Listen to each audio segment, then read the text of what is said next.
नमस्कार। आज एक बहुत ही दुखद पर महत्वपूर्ण मुद्दे पर ऑल इंडिया कांग्रेस कमेटी की तरफ से प्रेस वार्ता करते हुए मैं सभी प्रेस कर्मियों का स्वागत करती हूं, अभिनंदन करती हूं, इस्तकबाल करती हूं। और इन पंक्तियों के साथ मैं अपनी बात की शुरुआत करना चाहती हूं कि निसार निसार तेरी गलियों के ए वतन के जहां चली है ये रस्म कि कोई न सर उठा के चले। बाबा सिद्दीकी जी को सरेआम मौत के घाट उतार दिया गया, उनकी हत्या कर दी गई। और ये बात किसी बीहड़ सुनसान जगह की नहीं है, ये मुंबई महाराष्ट्र के बांद्रा इलाके की है।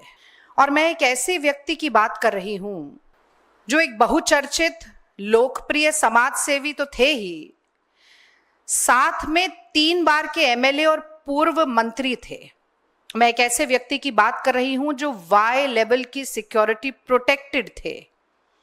मैं एक ऐसे व्यक्ति की बात कर रही हूं जिन्होंने 15 दिन पहले ही महायुति सरकार को विधिवत तरीके से सूचित किया था कि उन्हें जान से मारने की धमकियां मिल रही हैं। मैं एक ऐसे व्यक्ति की बात कर रही हूं जिनकी पुलिस सुरक्षा बढ़ा दी गई थी और बावजूद इसके, बहुत महत्वपूर्ण बात है ये, कि बावजूद इसके बाबा सिद्दीकी जी को मार दिया गया। और ये पूरा घटनाक्रम अगर हम देखें तो एक बहुत ही वाजिब, बहुत ही जायज सवाल न सिर्फ इस देश के नेताओं, इस देश के राजनीतिक दलों, बल्कि हर भारतीय नागरिक, हर मुंबई और महाराष्ट्र के निवासी के दिमाग में कौंध रहा है कि अगर एक वाई लेवल सिक्योरिटी प्रोटेक्टेड व्यक्ति के साथ, एक पूर्व मंत्री, 3 बार के एमएलए के साथ इस तरह की दुर्दांत घटना घटित हो सकती है, तो उस आम आदमी, आम नागरिक की सुरक्षा का क्या? मुझे लगता है ये कहना अतिशयोक्ति नहीं होगी कि आज महाराष्ट्र, मुंबई में मोदी और शिंदे की सरकार जहां है, भाजपा की सरकार जहां है, महायुति सरकार जहां है, एक ठगबंधन की सरकार जहां है, वहां हर व्यक्ति का जीवन एक डर के साए में बीत रहा है।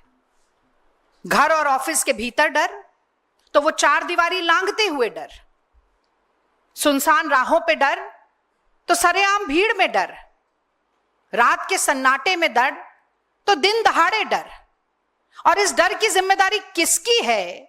ये सवाल पूछना जनता का अधिकार है और वो चीख चीख कर पूछ भी रही है। और मैं भी पूछना चाहती कि ये डबल इंजन सरकार के नाम पर बार बार गाल बजाने वाले, दम भरने वाले, अपनी पीठ थपथपाने वाले देश के गृह मंत्री कहां सो रहे हैं?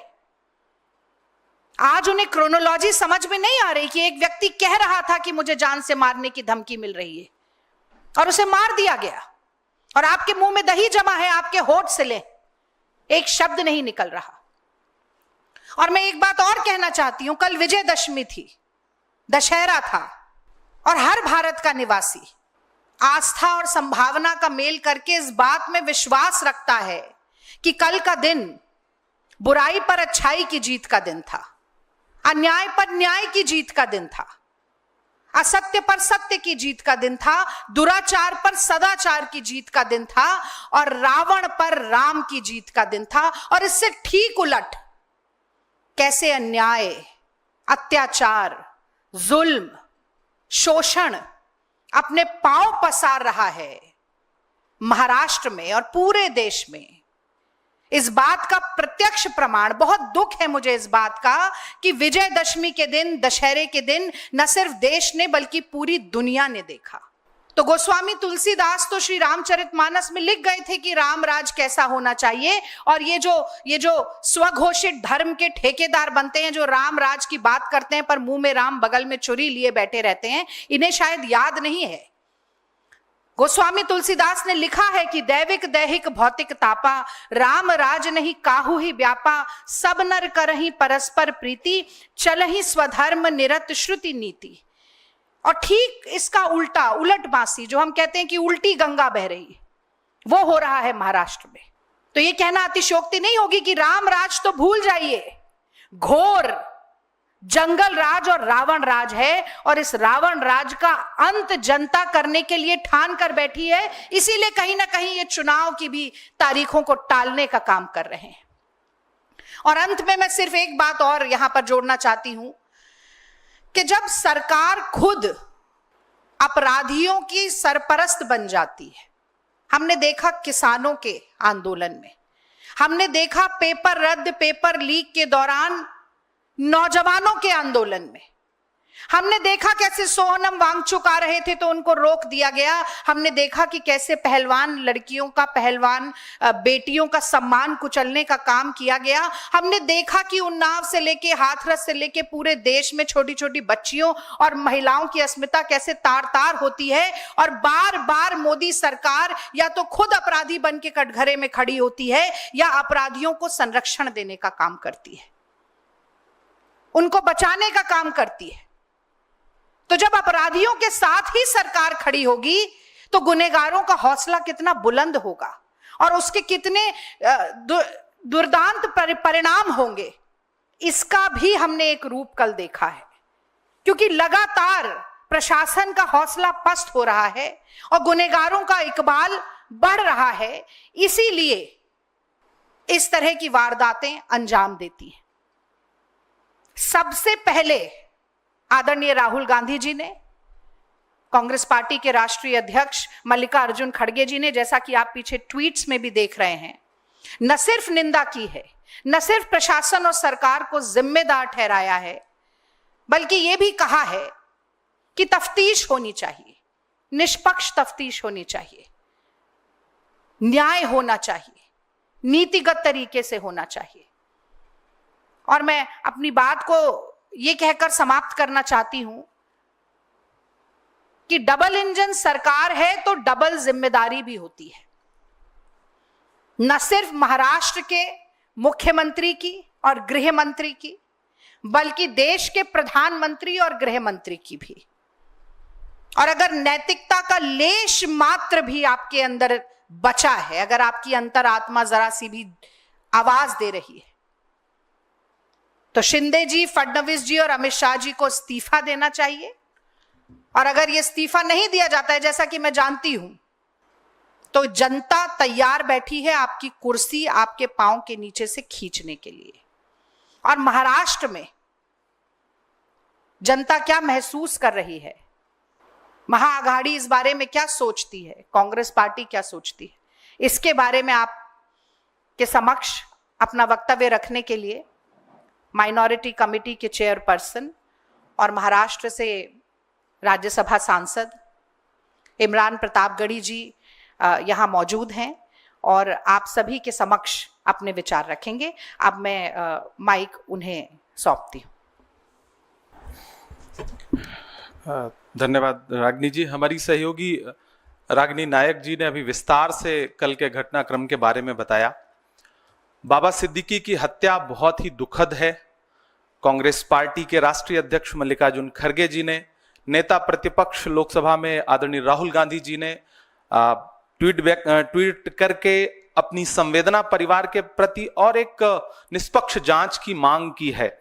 मैं महाराष्ट्र से सांसद हूं और कल की घटना से बहुत हैरत में हूं कि मुंबई, जो कि इस देश की आर्थिक राजधानी है, जो राज्य चुनावी मोड में है, जहां इंटेलिजेंस से लेकर के तमाम एजेंसियां सक्रिय हैं, वहां सरकार से जुड़ा हुआ एक हाई प्रोफाइल नेता, जिसे 15 दिन पहले सूत्र बताते हैं मीडिया के कि धमकी मिली, उसके बाद उनकी सुरक्षा बढ़ाई गई, उसे सरेआम दिन दहाड़े गोलियों से भून दिया जाता है, उसकी हत्या हो जाती है। अगर सरकार अपने नेताओं को सुरक्षा दे पाने में असमर्थ है तो फिर मुंबई और महाराष्ट्र की जनता को कैसे सुरक्षा दे सकती है? सबसे बड़ा सवाल यह है। बाबा सिद्दीकी कोई आम व्यक्ति नहीं थे, 3 बार के विधायक, मंत्री, मौजूदा समय में उनका बेटा विधायक, और सरकार जो डबल इंजन नहीं बल्कि ट्रिपल इंजन है महाराष्ट्र की सरकार में, उसके एक इंजन यानी कि अजीत पवार जी के करीबी नेताओं में से थे, उनकी हत्या हुई सरेआम। ये महाराष्ट्र में कानून व्यवस्था रसातल में जाने का सबसे बड़ा परिणाम है।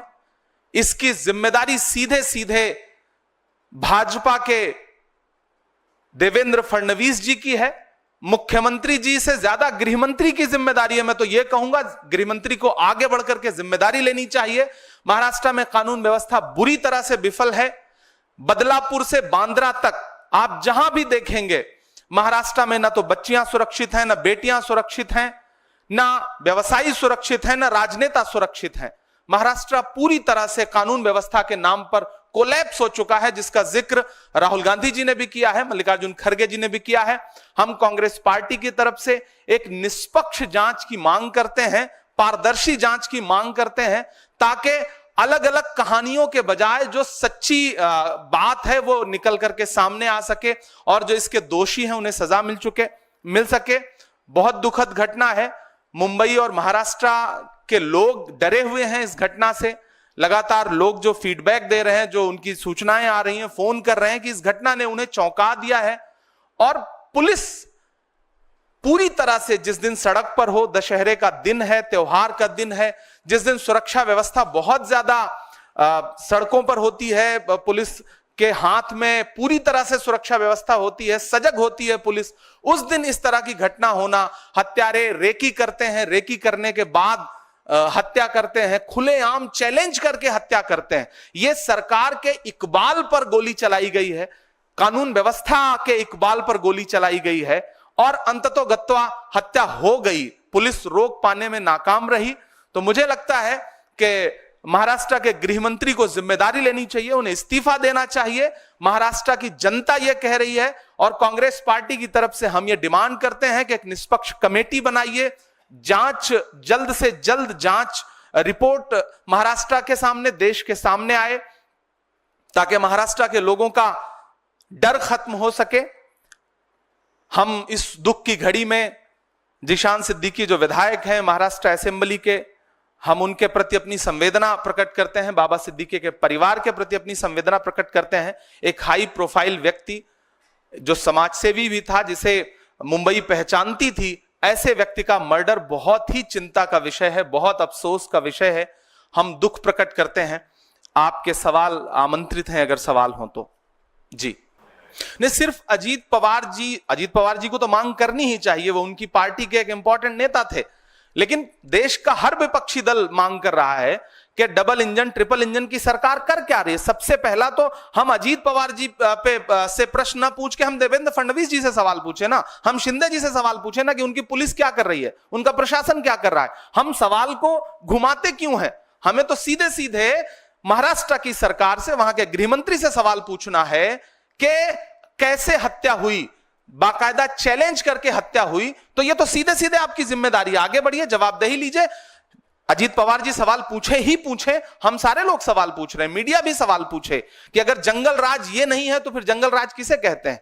दिन दहाड़े हत्या हो रही है, मुंबई जैसे, बांद्रा जैसे पॉश इलाके में हत्या हो रही है, तो फिर जंगल राज तो यही है ना। क्या फिर जंगल राज सिर्फ गैर शासित भाजपा राज्यों के लिए शब्द इजाद किया गया है? असल में तो जंगल राज यही है जो महाराष्ट्र में, मुंबई में कल दिखाई पड़ा। नहीं, सबसे पहले तो मुंबई के आम जनता, मुंबई कर जो है, उनकी सुरक्षा की चिंता है इस घटना के बाद, कि जब इतना हाई प्रोफाइल नेता चैलेंज करके मार दिया जाता है तो आम आदमी का वहां पे क्या हश्र होगा, आम मुंबई कर क्या सोच रहा होगा, उसकी सुरक्षा कैसे करेगी महाराष्ट्र की सरकार। पुणे गैंगरेप हो, बदलापुर की घटना हो, या फिर थाने के अंदर घुस करके गोलीबारी करना हो, या फिर लाइव फेसबुक पर गोली मारना हो, महाराष्ट्र में ये घटनाएं हुई है पिछले कुछ महीने में। तो आम जो जनता है, मुंबई कर है, जो महाराष्ट्र के आम लोग हैं, उनकी सुरक्षा सबसे बड़ा चिंता का विषय है। दूसरी महत्वपूर्ण बात यह कि सोशल मीडिया पे कौन क्या जिम्मेदारी ले रहा है। मुझे तो लगता है कि गृहमंत्री को जिम्मेदारी लेनी चाहिए, उन्हें आगे आकर के इस हत्या पर खुद अपने कदम पीछे ला करके कहना चाहिए कि जवाबदेही मेरी बनती है, मैं इस्तीफे की पेशकश करता हूं, क्योंकि मैं महाराष्ट्र के लोगों को सुरक्षा देने में असफल रहा हूं। सच्चाई तो यह है। बाकी उसकी भी पुष्टि करना, जो सोशल मीडिया पे पोस्ट तैर रही है, उसकी पुष्टि करने का काम भी तो महाराष्ट्र प्रशासन का ही है, मुंबई प्रशासन का है। प्रशासन क्या कर रहा है, सबसे बड़ा सवाल यह है। देखिए, मुख्य चुनाव आयुक्त महोदय मुंबई का दौरा करते हैं, महाराष्ट्र का दौरा करते हैं। मुख्य चुनाव आयुक्त टीम के साथ अगर किसी राज्य में जा रहे हैं तो इसका मतलब इलेक्शन मोड में है राज्य, सारी एजेंसियां सक्रिय हैं, सारी एजेंसियां इलेक्शन मोड में हैं। ऐसे में जब सारी एजेंसियां सक्रिय हैं, उसके बाद इतनी बड़ी घटना हो रही है, तो यह तो बहुत बड़ा सवालिया निशान है, न सिर्फ राज्य के प्रशासन पर बल्कि केंद्र के प्रशासन पर भी बहुत बड़ा सवालिया निशान है। तो मुझे लगता है कि प्रियंका जी ने जिस संदर्भ में यह बात कही है, महाराष्ट्र के, झारखंड के इलेक्शन जिस तरह टाले गए, तो मुझे तो सरकार से, महाराष्ट्र की सरकार से पूछना है, भाजपा सरकार से पूछना है कि क्या आप इस तरह से चुनाव का आगाज कर रहे हैं, खूनी आगाज कर रहे हैं महाराष्ट्र में, जो कल्चर नहीं है, जहां राजनीति में बड़ी शुचिता और बड़ी सादगी है, वहां आप इस तरह से एक चुनावी आगाज कर रहे हैं। मुझे लगता है कि देश के गृह मंत्री से सवाल पूछा जाना चाहिए, अमित शाह जी से यह सवाल पूछा जाना चाहिए, महाराष्ट्र के गृह मंत्री से यह सवाल पूछा जाना चाहिए कि अगर कोई इस तरह से आगे आके जिम्मेदारी लेना है जिसकी सत्यता अभी तक सामने नहीं आई है, घरों की राख फिर देखेंगे, पहले देखना यह है घरों को फूंक देने का इशारा कौन करता है, तो इसके पीछे असली कहानी क्या है वो देश के सामने तब आए जब जांच एजेंसियां एक कमेटी बना करके निष्पक्ष जांच रिपोर्ट देश के सामने रखें, तब मुझे लगता है कि ज्यादा बेहतर जांच और पारदर्शिता सामने आ सकेगी। अभी तो सबसे बड़ा सवाल, अगर कोई जिम्मेदारी ले रहा है तो सबसे बड़ा सवाल देश के गृह मंत्री का है कि किसी बाहर बैठ के, किसी दूसरे राज्य की जेल में बैठ के कोई इतनी बड़ी घटना अंजाम दे रहा है, तो गृह मंत्री से सवाल है, दोनों गृह मंत्रियों की जवाबदेही है।